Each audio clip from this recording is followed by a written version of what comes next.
Well, another video. So, today's video is going to be about Merciless mode on Persona 5 Strikers and some tips and stuff for when you start Merciless or if you're already on Merciless mode already. So, I hope you enjoy the video. So, first topic, or first point I should say, is gear. Gear in Persona 5 Strikers is pretty simple to obtain, and some of them do have good benefits depending on what type of build you're trying to go for. As Joke will mainly be your main character that you'll be using, you would want to focus on getting the best gear for him, but I would say don't slack on your other characters as well, because they can easily die in one hit in Merciless. That's how bad it is. I say before starting Merciless, I recommend you get his ultimate weapon, which reduces curse damage that enemies do to you. This is obtained by beating the Reaper, which is the last request in the game after you've done all of Lavenza's requests and beating all the story boss battles refights. So you've got the normal one, and then you have the EX version, which is classified as Painful Pass Plus. Now, as for armor in the game, I would say before jumping into Merciless is that you have Sophia's shop maxed out. So basically you've done all her requests and everything to get like better items in the shop, and then you can easily buy the best armor that's available there currently. As in Merciless mode, there are a few requests that give you better armor, but those are basically like way later in the game, like pretty much near the end of the game at this rate. Now, for accessories in the game, there's a variety of accessories that you can use. My recommendation is to have the one that gives you +5 on all your stats. However, there are some better ones that you can get during your Merciless playthrough. So some of them be like +10 luck, +10 magic, strength, endurance. There's some that you can get during your first playthrough, basically where you can have like a low chance of not using your HP or SP when using like a move from your persona. Or there's one where, say, if you die, you get revived full HP once per battle. But overall, you know, there's a variety, but there is one accessory that you can get, but unfortunately is very basically like the last thing you will get in the game, which is it will nullify all moves except Almighty, which is obviously pretty much, you know, you're walking god at that point. But to get that, you have to beat the Reaper again on Merciless. So by that point in the game, you know, you're pretty much done, you know. So it's like, what am I going to really use it for? But it's there for people that want to use it. But my recommendation, if you're starting out Merciless, is to use the +5 accessory. Second point today is SP management. Now, we all know SP management in Persona games are basically a bitch in this game. Early on in the game, you will definitely struggle with SP management, especially if you're playing on hard mode. Normal, easy, you might get away with it here and there, but it's tough, especially with the lack of SP items that you can get. But in Merciless, it's pretty much the same. In fact, I say it's even worse, because the amount of SP you have to use just to even like go through a boss's health is like way too much. I honestly think they didn't test Merciless properly. I think they just slapped it on and just called it a day, because I really shouldn't be using so much SP. But basically, I would say before you jump into Merciless, make as much SP items as you can from cooking. As for ingredients for getting it, if you've been, you know, going around the city and buying all the ingredients each time you left the jail, you should have more than enough. Sophia's shop should have some as well now, as long as you maxed out bond skills for it to gain more items in the shop. But I say if you're already on Merciless, then you know there's a different few ways to get more SP items. So for example, if you're fighting a dire shadow, as what they're called in this game, basically like the shadows that you see with like a little electricity around them in each gel, they have a chance to drop an SP item. So those SP items are pretty much top tier in my opinion, mainly because it will recover basically like your whole SP, and you don't really have to waste all your cooking ones in like one go when you're fighting a boss fight. So if you're already on Merciless, I say do farm from the Dire Shadows. Yes, it will take some time, but at the end of the day, it is worth it for later on in the game. Also, one other point I would say is that this game doesn't really punish you for leaving and entering jail. So if you're running low on SP, I would say just leave the jail, come back, and continue. Yeah, it might take some time, but well, it's free pretty much. It don't penalize you like previous games. Third point in the video is incense items and farming. So during your first playthrough, you would have seen that sometimes after a fight or something, or even a treasure chest, you get an item that can increase your HP, SP, attack, defense, magic, luck, agility, all of that, right? Now, on Merciless and New Game Plus, I should say, it's not exclusive to Merciless, you can buy these incense items from Sophia's shop, but they do cost 200k per item, so if you don't have a lot of so if you don't have a lot of money for it, well, you can only buy so much. Now, I guess one way to, go through this issue is basically to farm money in the game. Now, there are many ways to farm money in the game, such as, maxing out the bond skill for the treasure demon so it appears more often, and having, say, a high alert rate so they actually appear more often in the jails. Also, maxing out another bond skill which gives you more money after each battle. There is an accessory that actually even gives you more money, but I believe that is exclusive to Merciless New Game Plus. So I'll drop it down like in the description or in the video, and you'll see what I mean. But basically, you can do that if you don't have the accessory. You still gain a decent amount, even if you're, say, on your original first playthrough. You can easily gain, say, 200,000, 300,000. When you're on Merciless, you obviously get more money, more XP on that as well, and you can easily earn like 400, 500,000 as well. So farming money in the game is not too much of an issue. One other way you can do this is also by refighting the Dire Shadows, as they give you a decent amount for each time you face them.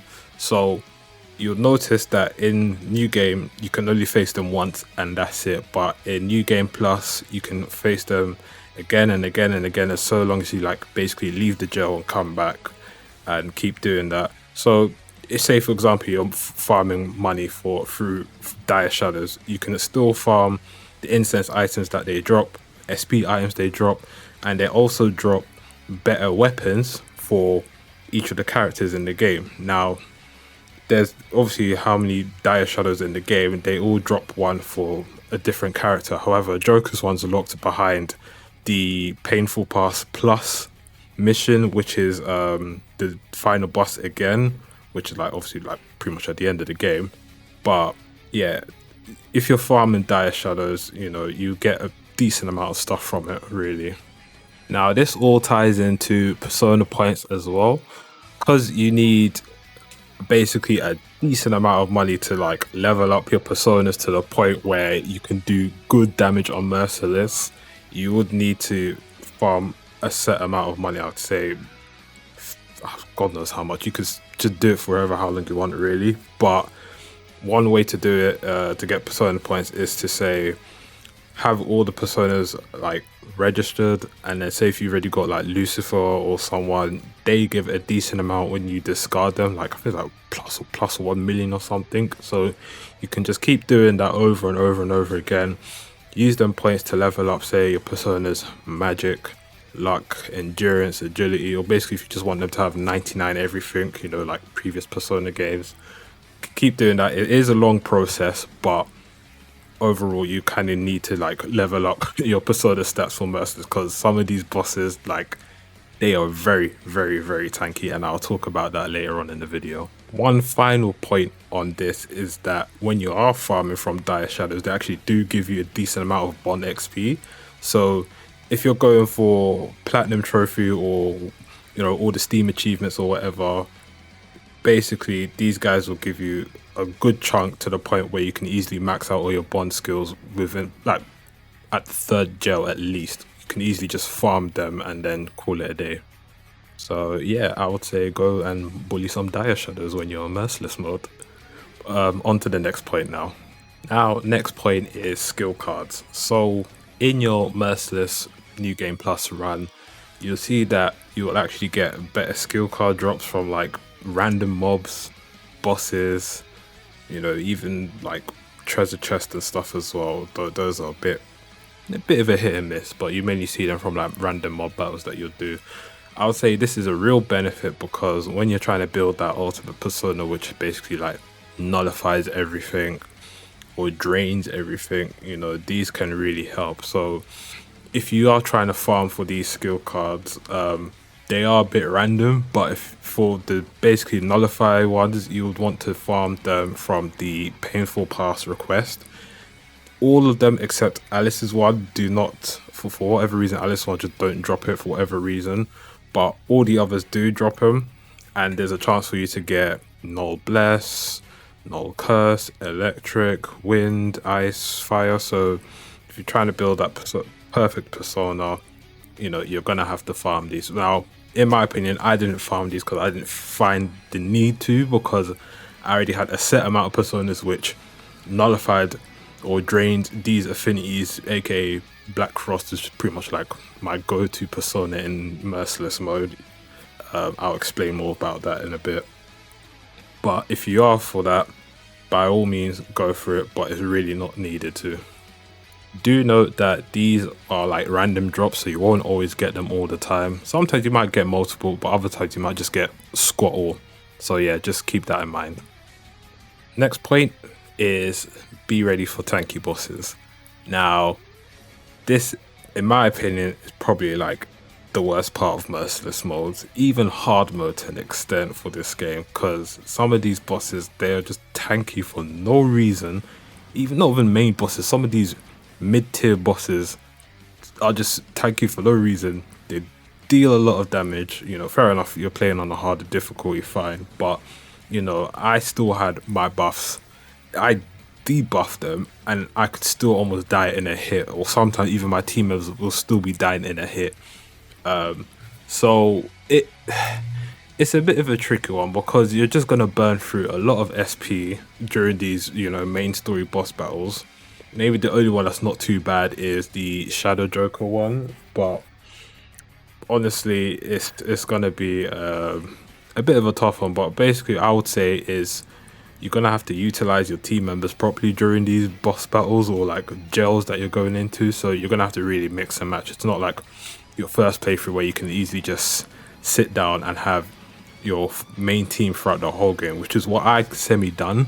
I'm guilty for doing that, but I do mix it up from time to time. So I'd say, for example, if during the Alice fight on Merciless, I would say bring in Anne and Morgana because Alice is weak to both their affinities, and it will help you in the long run to not burn all your SP on Joker. And then say, for example, you have, I don't know, Ryuji, Yusuke, or Haru in the team, which basically can't do fuck all pretty much. So do be ready to use your other team members. Hopefully you've already like done all their master arts. It don't take long to level up master arts in the game's like an hour or two at most of using them.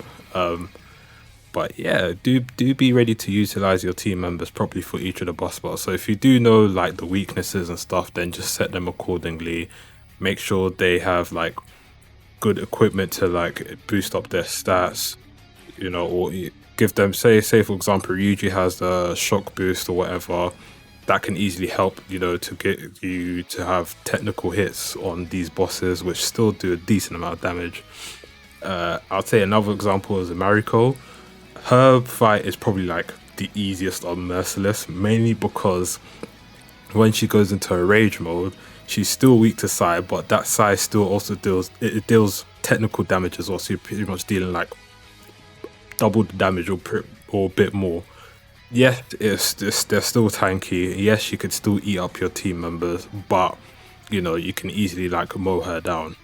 So take that into account. Also, do remember to like use debilitate or have someone use debilitate or basically like debuff their stats. And if they do buff their stats, for example, say Natsume, where he does his little move at the start of the fight.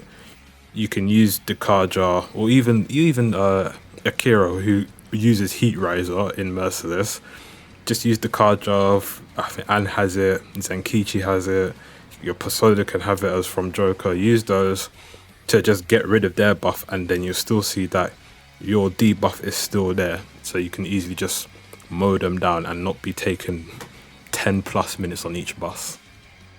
One final point before we end this video, I would say, is building your personas. Now, I'm not going to go too much into detail into this because I'm sure that there's like other videos that go well into depth in this area, but when you are building your personas, do make sure you're building them correctly. So for example, I have Black Frost. That's pretty much like my go-to guy in Merciless. He has Ice Age, he has Ice Boost, the ability to basically like have a chance to freeze, Ice Amp as well. Those really help, especially on the Reaper, because the Reaper of Merciless is, for one, got more than 100k health for whatever reason. Two, it actually spawns the dire shadows from all the gels. It'll start to spawn them like after you get his health to like halfway point, and they still have a decent amount of health as well. So literally I could just spam at Ice Age and there's like always a good chance I can freeze, which is what really helps me in that fight. Else you're pretty much just gonna die in an instant. Same could be said for, say, Rajanaga. That's my other persona to go to. You obviously have Lucifer with Morning Star. You know, that's pretty much if you're clearing out mobs and stuff, really.